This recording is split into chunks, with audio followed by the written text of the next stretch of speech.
오늘 에스겔 6장 8절에서 10절까지 말씀 묵상하겠습니다. 6장 8절에서 10절까지 말씀이 있습니다. 그러나 너희가 여러 나라에 흩어질 때에 내가 너희 중에서 칼을 피하여 이방인들 중에 살아남은 자가 있게 할지라.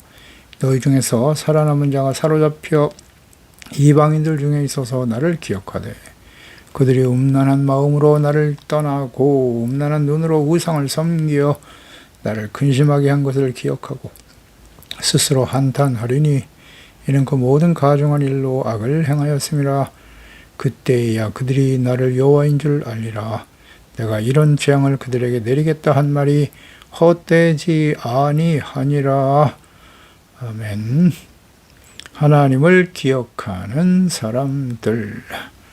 하나님께서 에스겔에게 산을 향해서 예언을 하라라는 말씀하셨죠.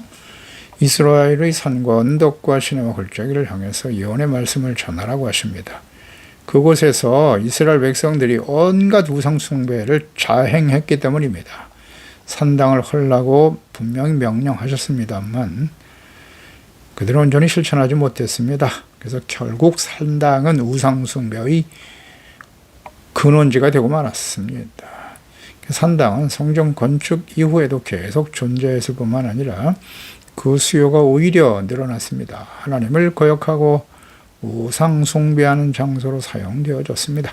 그러니까 모든 성읍이 사막이 되게 하실 것이고 심판의 원인은 산당을 황폐하게 하실 것이다. 심판의 원인이 되었던 산당을 하나님이 다 패하실 것이라고 말씀하십니다. 하나님을 버리고 산당에서 제사하며 우상들을 믿고 의지했던 그 모든 우상들은 다 깨어지고 없어질 것입니다.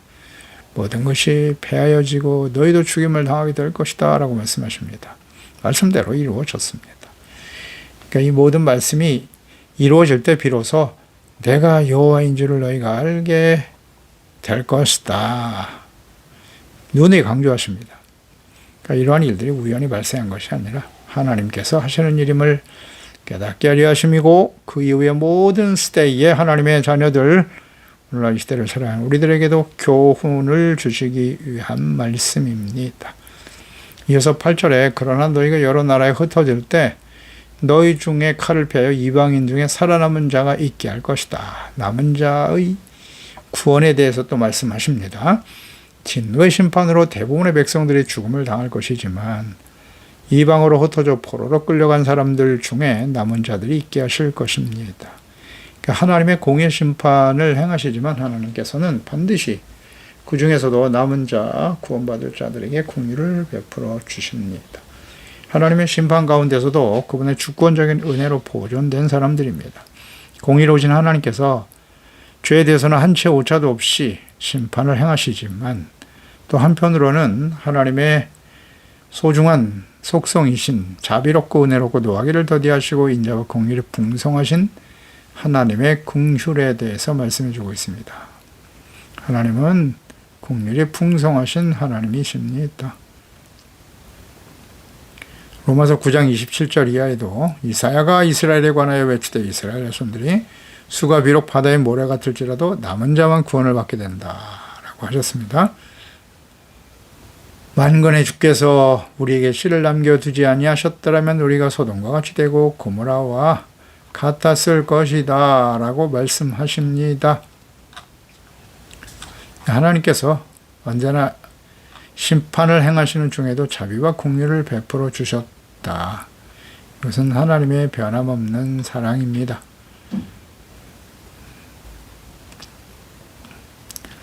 하나님의 그 자비와 사랑과 긍휼을 깨닫지 못하고 그렇게 충분한 기회를 주셨음에도 불구하고 돌이키지 못하는 하나님의 백성들.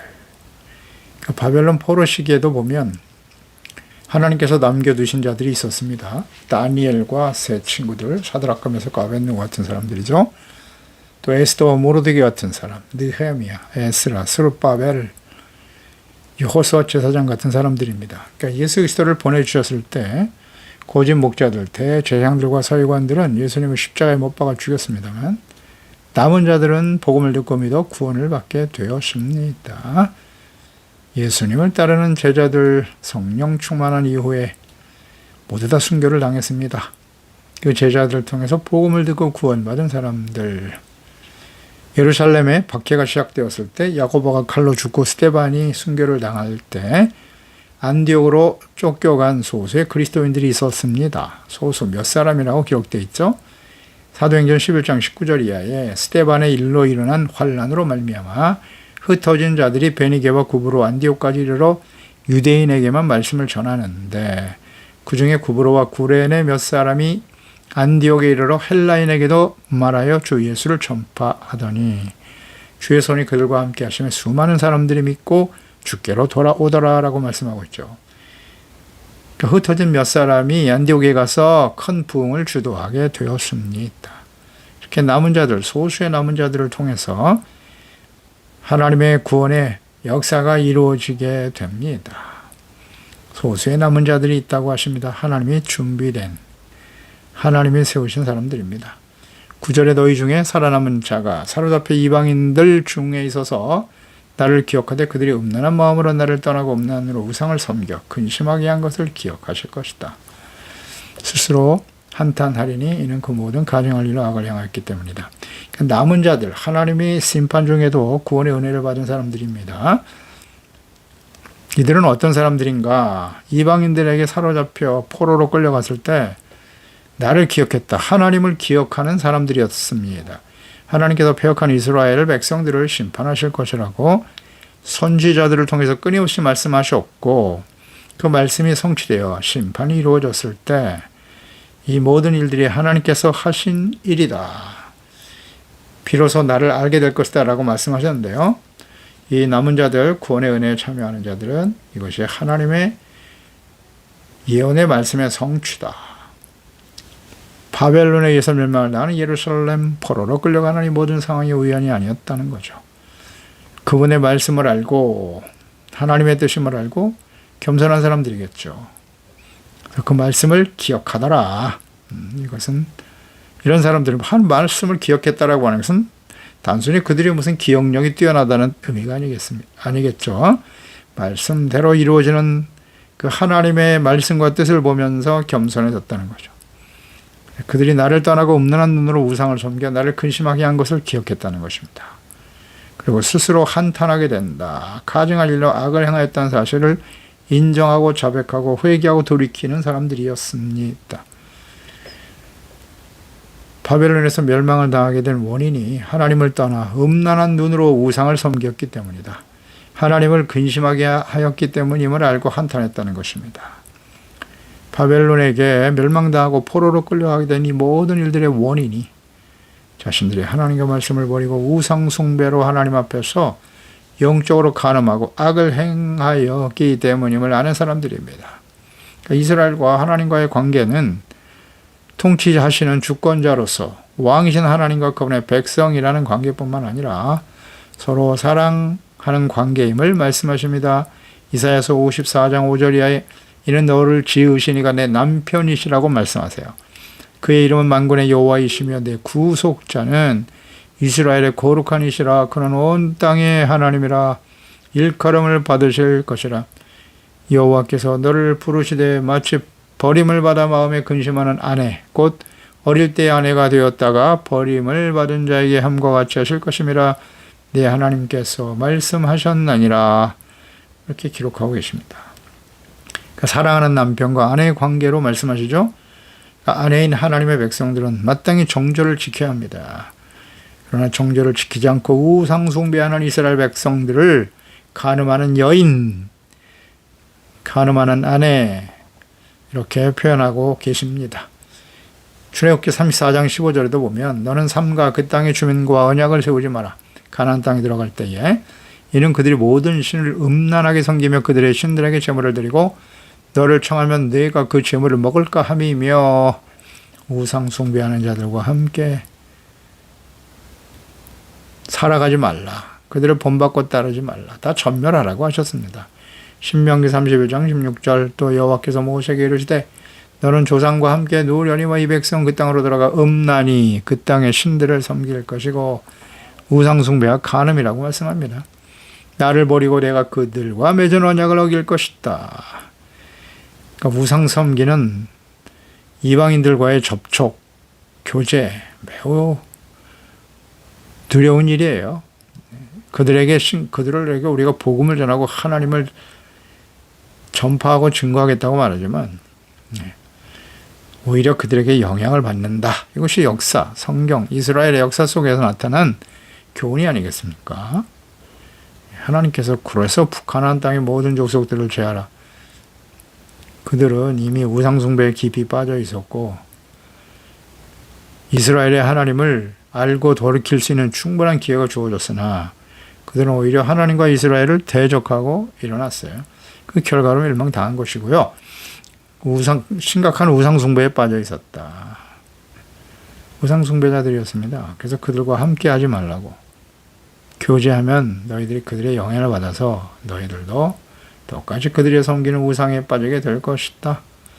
하나님의 말씀을 허투루 들으면 안 됩니다. 하나님의 말씀을 그러하시나 우리는 그곳에 가서 그들이 섬기는 우상을 따르지 않을 것이며 우리의 믿음을 잘 지킬 수 있을 것입니다. 그거 자체가 교만이에요. 스스로를 속이는 것입니다. 하나님의 말씀을 따라야 되겠습니다. 오늘 그대로 적용시켜 보세요. 믿지 않는 자들과 함께 교제하는 일, 물론 그들에게 복음을 전해야 될 사명이 우리 가운데 있습니다. 빛된 삶을 통해서 그 어둠에 있는 자들에게 예수 그리스도의 생명의 빛을 비춰야 돼요. 빛된 삶이란 무엇입니까? 착하고 의롭고 진실된 빛의 열매잖아. 착함, 의로움, 진실함의 열매를 맺으며 그 빛을 하나님의 영광의 빛을 나타내야 되는 것입니다. 그들과 함께 살아갈 수는 없어요. 부부가 되거나 함께 가정을 이루는 일, 어떤 사업을 함께 하는 일 쉬운 일 아닙니다. 내가 전도하면 되죠. 그렇지 않습니다. 내가 영향을 받아야 오히려. 그래서 하지 말라고 하시잖아요. 이스라엘 백성들 보세요. 하나님의 말씀대로 하지 않으니까 결국 우상숭배로 멸망의 길을 가고 말지 않습니까? 아수르에 의해서 멸망을 당하게 될 북이스라엘 마지막 선지자였던 호세아를 통해서 하나님 말씀하십니다. 호세아 4장 12절 내 백성이 나무에게 묻고 막대기를 그들에게 고하나니 이는 그들이 음란한 마음에 미혹되어 하나님을 버리고 음행하였음이니라. 그들이 산꼭대기에서 제사를 드리고 작은 산에서 분향하되 참나무, 포도나무, 상수리나무 아래에서 우상숭배에 빠져 있었다. 그 나무 그늘이 좁기 때문인데 이러므로 너희 딸들을 음행하며 너희 며느리들을 간음을 행하는도다. 그곳에서 모든 나무 밑에서 우상숭배하고 악을 행하였더라는 것이죠. 그들이 음란한 마음으로 나를 떠나고 음란한 눈으로 우상을 섬겼다.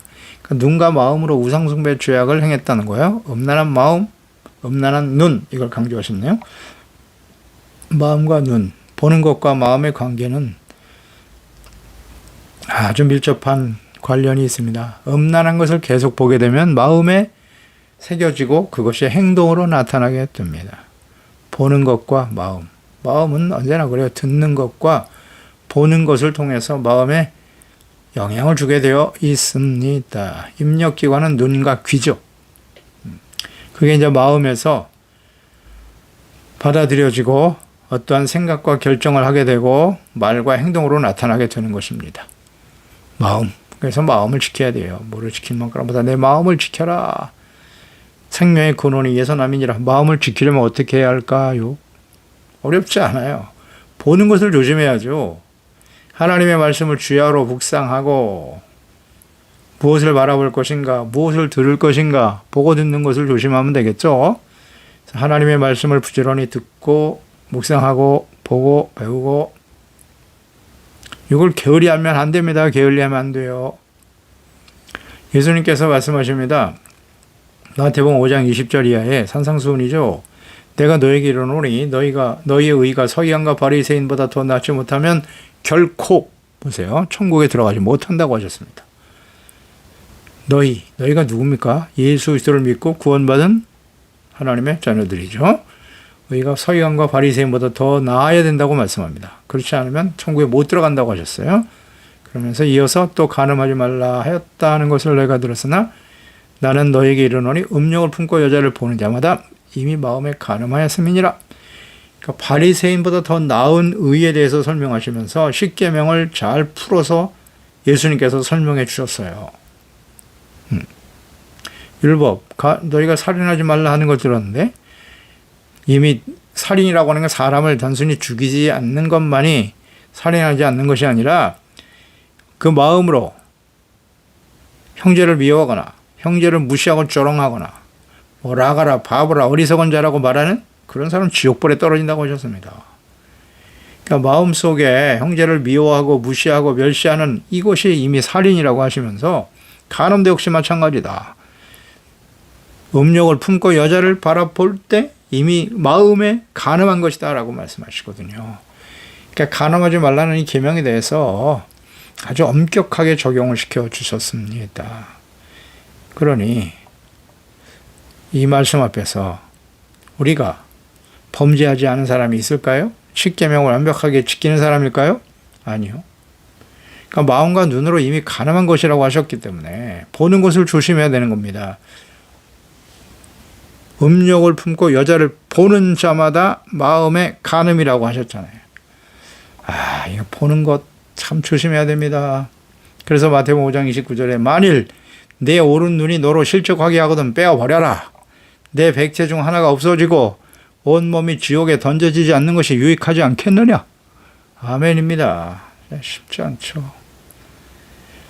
보는 것이 이미 하나님 앞에 크게 범죄하는 것이다. 근데 이 유혹이 굉장히 강하죠. 오늘날 동영상에 온갖 음란하고 더러운 것들이 가득하지 않습니까? 그것을 자꾸 보게 돼요. 보는 건 이미 마음에 받아들였다는 거예요. 보는 순간 간음이거든요.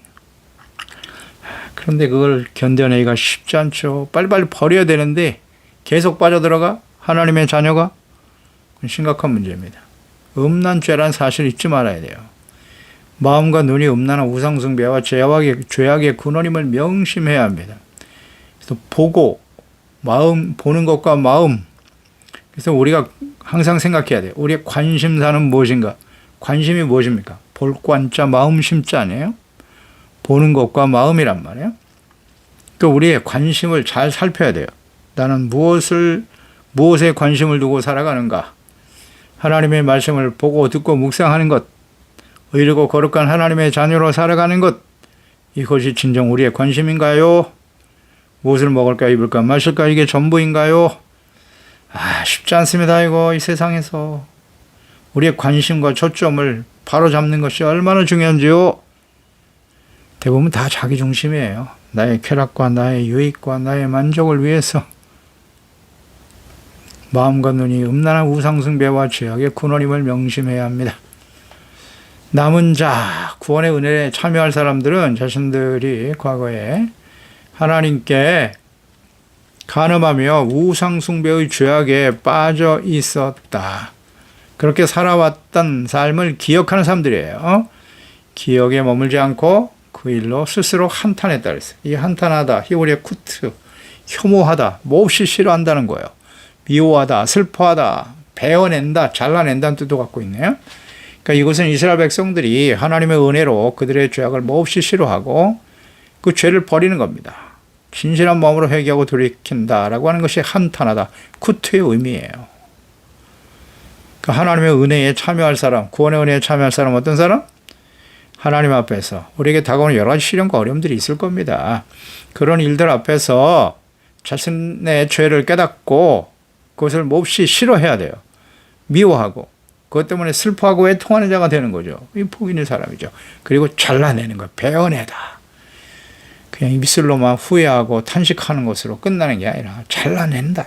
단호하게. 예수님께서 내 오른 눈이 범죄하면 그 뽑아내는 것이 낫지 않겠냐?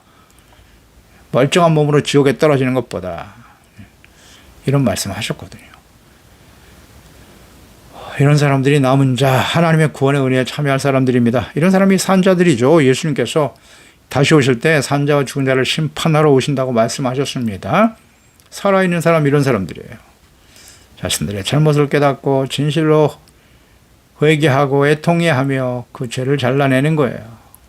그 나에게 끊임없이 하나님께 범죄하게 하는 우상숭배 죄악에 빠지게 하는 일들이 있을 거예요. 그게 대부분 재물이겠죠. 재물이나 아니면 세속적인 쾌락일 텐데 나에게 이익을 가져다 주는 일일 텐데요. 그걸 과감하게 잘라낼 수 있어야 하는 거예요. 그런 사람이 복 있는 사람이에요. 그리고 하나님의 은혜에 참여할 사람들이죠. 이는 그 모든 가증한 일로 악을 행하였음이라. 가증하고 악을 행하는 일을 잘라낸다는 겁니다. 그 악행을 미워해야죠. 싫어하고 버리는 사람이에요. 진실한 마음으로 자신들의 죄악을 깨닫고 돌이키는 사람이겠죠. 자신들의 죄를 깨닫고 애통해하며 죄를 미워하고 버리는 사람이 구원에 참여할 남은 자들인 것입니다. 그러니까 예수 그리스도를 믿고 우리가 구원의 은혜를 받았다. 예수 믿고 구원받아 하나님의 자녀가 되었다는 것은 아주 분명합니다. 마가복음 1장 15절에요. 이르시되 때가 찼고 하나님의 나라가 가까이 왔으니 회개하고 복음을 믿으라. 회개, 복음, 믿음. 회개가 없이는 절대 구원받을 수 없어요. 분명합니다. 예수께서 하신 말씀이잖아요. 먼저 회개하고 자신이 얼마나 심각한 죄인인가를 깨달아야 돼요. 그리고 복음을 예수 그리스도의 십자가 대속의 은혜죠. 죽으시고 부활하심으로 죄에 대해서 죽으시고 의에 대해서 다시 살아나게 하시는 하나님의 공의가 무섭습니다. 십자가는 공의가 그렇게 무섭다는 걸 알고 그 앞에 죄를 깨닫고 회개하고 돌이켜야 되는 것입니다. 그리고 구원의 은혜를 믿음으로 받아들여 예수께서 그리스도요 살아계신 하나님의 아들이심을 믿음으로 받아들여 구원에 참여하게 되는 것입니다. 회개가 없는 구원은 없습니다. 근데 회개가 되나? 그 회개가 마음대로 안 됩니다. 그렇지 않습니까? 예수 믿기 이전에도 저도 그랬어요. 남들과 비교해서 내가 뭐 그렇게 큰 죄를 졌나? 다른 사람에게 뭐라 해를 끼친 일도 없고 사기를 치거나 나쁜 일을 한 적이 별로 없는데 처음에는 자기가 죄가 있다는 것 자체를 인정 안 해요. 잘 깨닫지도 뭐가 죄인지도 모르는데요. 그런데 하나님의 지혜와 계시의 영이 성령께서 우리 가운데 임하시면 비로소 하나님의 말씀이 들려지고 그 말씀 앞에 드러난 자신의 모습이 얼마나 부끄럽습니까? 빛이 들어오니까 어둠에 있었던 죄악이 드러나는 겁니다. 그래서 진실한 마음으로 회개하고 돌이키게 되죠. 눈물로 회개하게 됩니다. 그런 회개가 없는 사람, 그건 그냥 교인이에요, 교인. 진정 예수님을 만난 사람이 아닙니다. 진실한 회개, 눈물로 회개해야 돼요, 눈물로. 그렇게 완벽하게 인생을 살았다고요? 우리가? 저도 그런 줄 알았습니다. 예수 믿기 전에는. 진실로 빛이신 주님이 우리 안에 들어오면요. 그 죄 때문에 그냥 얼마나 부끄럽고 민망한지 처음에 회개 눈물이 쏟아지고요. 그 다음에는 나 같은 이 죄인도 하나님이 구원해 주시는구나. 감사의 눈물이 쏟아지게 되는 겁니다. 근데 그게 과거 완료입니까? 한 번으로 끝나나요? 예수 믿고 구원받았으면 완벽한 자가 되었나요? 그렇지 않죠. 그 이후에 하나님의 말씀대로 살지 못하는 자신의 모습을 바라보고 또다시 눈물을 흘리게 되는 거죠. 부끄럽죠. 쉬운 싸움이 아닙니다, 이거. 육체, 정욕, 옛사람을 따라가고자 하는 끈질깁니다. 배후에 약한 원수막이 끊임없이 역사하죠. 그래서 끊임없이 말씀 묵상해야 돼요. 그 앞에 드러난 자신의 모습을 솔직하게 고백해야 합니다. 그러니까 예수 그리스도의 재림과 완전 심판 때에 구원에 참여할, 은혜에 참여할 사람이 누구인가? 그렇습니다. 심령이 가난한 사람이에요. 겸손에 통하는 사람이 될 것이고 의에 줄이고 목마른 사람이죠. 내가 하나님 앞에 긍휼이 필요한 것처럼 다른 사람들을 긍휼히 여겨야죠. 의를 생명처럼 소중하게 여기고 이런 사람들이 하나님의 은혜, 살아있는 사람들이죠. 이런 사람들이. 그래서 하나님의 은혜에 참여하게 되는 것입니다. 계시록 3장 19절에 물은 내가 사랑하는 자를 책망하며 징계한다. 그러므로 내가 열심을 내라 회개하라. 내가가 누굽니까? 교회잖아요. 교회. 그리스도인들이죠. 하나님의 자녀들 보고 열심을 내어 회개하라고 말씀하십니다. 예수님의 재림이 임박한 시대의 교회와 하나님의 자녀들에게 그러니까 열심으로 하나님의 말씀을 묵상하고 회개하고 돌이키는 일에 힘쓰면 되는 거예요. 그런 사람들이 남은 자 구원의 은혜에 참여할 사람들이겠죠. 10절에 그때야 그들이 나를 여호와인 줄 알게 될 것이다. 내가 이런 재앙을 그들에게 내리겠다 한 말이 헛되지 아니하니라. 그러니까 자신들이 하나님 앞에서 얼마나 가증한 악을 행했으며 하나님께서 선지자들 통해서 말씀하신 같이 그에 대한 공의의 심판을 받을 것임을 비로소 깨닫게 되는 것입니다. 이런 심판과 시련을 당하면서도 이거 깨닫지 못하는 사람들이 많아요. 많습니다. 시련과 환난을 당할 때 의미가 무엇인지 원인이 무엇인지를 깊이 묵상할 필요가 있습니다. 그래서 하나님의 자녀들 중에 종종 고난을 당할 때 하나님께 그 이유를 모르겠다고 항변하는 경우가 많아요. 왜 나에게 이런 일이 일어나게 하십니까? 내가 예수 믿고 구원받은 하나님의 자녀가 되었는데요. 열심히 예배도 드렸고 헌금도 드렸고 나름대로 주를 섬겼는데 왜 이런 일이 나에게 다가오나요? 그러니까 이웃들이 고난을 당할 때는 인내하고 연단을 받게 하시는 하나님의 뜻이다. 말을 잘해요. 권면도 합니다. 그러나 정작 자신에게 일어나는 이런 고난에 대해서는 아주 의아해 합니다. 마치 자신이 완벽한 하나님의 자녀로 살아왔다고 생각해요. 왜 나에게? 우리는 누구도 완전하지 못합니다. 이런 일을 통해서 하나님께서 나를 겸손하게 하시는구나. 뭐 어렵지 않습니다. 그 말씀 앞에 말씀 묵상해야 돼. 자기 생각은 중요하지 않습니다. 하나님의 말씀 앞에서 자기 자신을 살피고 이런 부분에서 제가 온전하지 못했습니다. 깨닫고 회개하면 되는 것이고, 근데 아무리 생각해도 말씀을 묵상해봐도 크게 내가 오류가 없는 것 같아. 욥 같은 사람이죠. 그런 사람이 있을지 모르겠지만 그런 일이 있는데도 그런 욥처럼 어려운 참 의인이죠. 하나님 인정하시는 의인은 확실히 맞으니까요. 그런데도 이런 시련이 다가오거든요. 그럼 이걸 통해서 하나님의 나의 믿음을 테스트하시려고 하시는 거구나. 하나님이 무엇을 원하시는지 알잖아요. 욥을 보면 알 수 있지 않습니까? 그래, 사람들이 아무리 정죄하고 비난하고 비판해도 이 일을 통해서 나는 온전히 하나님 겸손히 주님을 믿고 의지하며 따라야지. 하나님께 대한 신뢰와 믿음이 흐트러지면 안 되는 것이고, 그리고 또 하나의 의미는 그런 거겠죠. 이런 시련을 통해서 그래, 이런 어려움을 당하는 이웃들의 마음을 나에게 친히 알게 하시려고, 깨닫게 하시려고 이런 과정을 거치게 하시는구나. 뭐 어렵지 않아요. 둘 중에 하나거든요. 심각한 죄악 가운데 있거나 아니면 이를 통해서 우리를 더욱더 성결하고 성숙한 믿음으로 하나님 옆에 나가게 하시거나 그런 어려움을 당하는 이유들을 이해하고 공감하도록 하시기 위함이다. 뭐 어렵습니까? 그러니까 하나님의 말씀을 묵상하면서 나의 영적 상태가 어떠한지를 잘 생각하면 돼요. 그래서 하나님의 말씀을 묵상하는 게 중요해요. 시련과 어려움이 다가올 때는.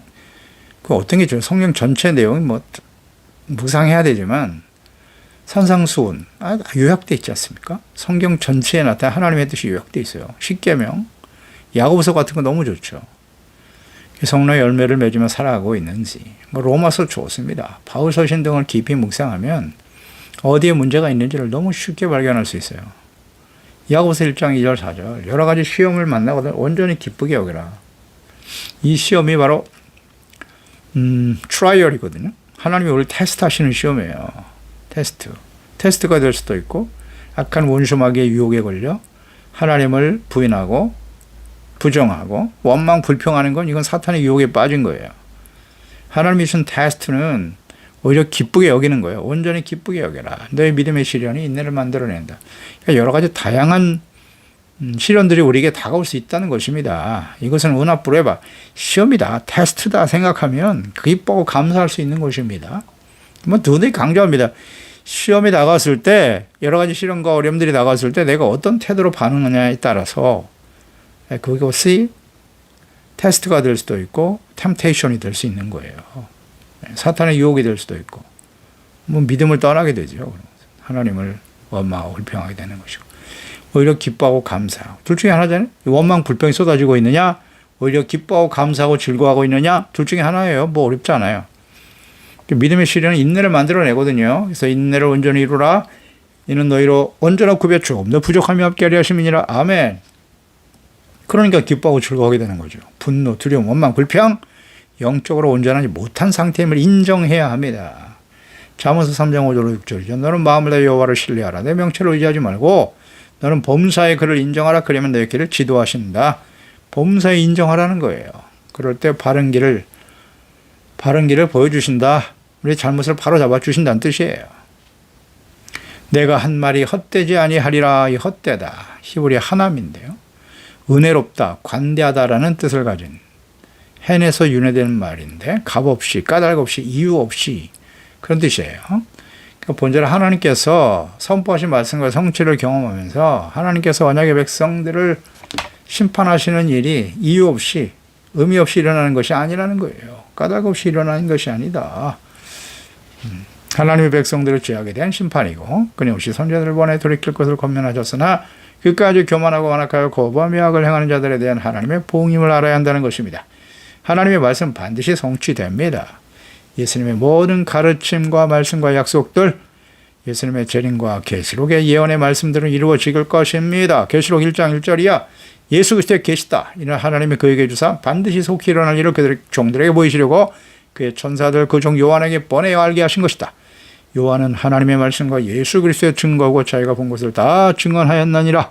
이 예언의 말씀은 읽는 자와 듣는 자와 그 가운데 기록한 것을 지키는 자는 복이 있나니 때가 가까움이니라. 아멘. 기도하겠습니다. 하나님 아버지, 오늘도 주의 말씀을 통해서 하나님께서 심판을 행하시는 과정에 남은 자 구원의 은혜에 참여할 사람들이 있다고 하십니다. 그들은 하나님을 기억하는 사람들이라고 하십니다. 왜 자신들에게 이런 심판과 하나님의 그 징계와 환난을 당하게 되는가? 그것은 하나님 앞에서 가증한 악을 행하였기 때문임을 인정하고 애통하고 회개하고 돌이킬 수 있는 사람들입니다. 이제 예수 그리스도의 재림과 요한계시록의 마지막 심판이 이 땅에 이루어지겠죠. 그 중에 우리가 주님이 오셔서 산자와 죽은 자를 심판하러 오신다고 하셨는데요. 산자, 알곡, 살아있는 사람들은 어떤 사람입니까? 하나님과 말씀 앞에서 자신의 모습을 깨닫고 겸손히 회개하고 돌이키는 사람들일 것입니다. 그래서 주님, 우리 말씀을 듣고 있는 하나님의 자녀들, 우리 가족 지체들만큼이라도 하나님 앞에 근신하고 깨어있게 도와주시고 겸손해야 합니다. 우리가 완벽한 사람들이 아닙니다. 더 겸손하게 죄를 깨닫고 회개하고 돌이키고 오히려 시련과 어려움 속에서 우리를 온전케 하시는 주님을 찬양하며 기뻐하며 믿음으로 승리하며 경건하고 거룩한 하나님의 자녀로 준비되어져 가는 지혜로운 하나님의 자녀들이 다 되게 하소서. 예수님의 이름으로 기도드리옵나이다. 아멘.